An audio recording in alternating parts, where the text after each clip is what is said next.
Welcome to प्रतिज्ञा education. Hello friends, आज मु आपण मानक सहित शेयर करने को जाऊँगी इंदिरा गांधी उपरे 10 धाड़ीर रचना। तेबे चलतु आउ डेरी न करी एथर भिडियोटी को आरंभ करिबा। इंदिरा गांधी भारतर प्रथम महिला प्रधानमंत्री थिले।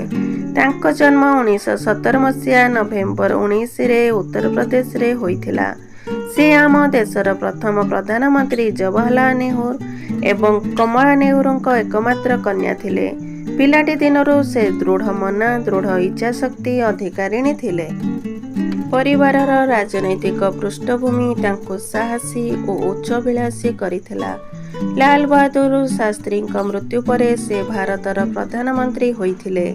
से प्रधानमंत्री थिबा बेले देश को आर्थिक सामाजिक और विज्ञान क्षेत्र में मजबूत कराई निजको आयरन लेडी भावे परिचित कराई पारिथिले। से देशर कृषि एवं कृषकंक पई विभिन्न प्रकार योजना प्रस्तुत करथिले।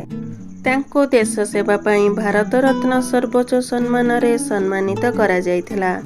दुर्भाग्यवशतः 1984 मसीहा अक्टोबर 31 तारिख रे तांको अंगरक्षी तांको गोली करी हत्या करथिले। Thanks for watching.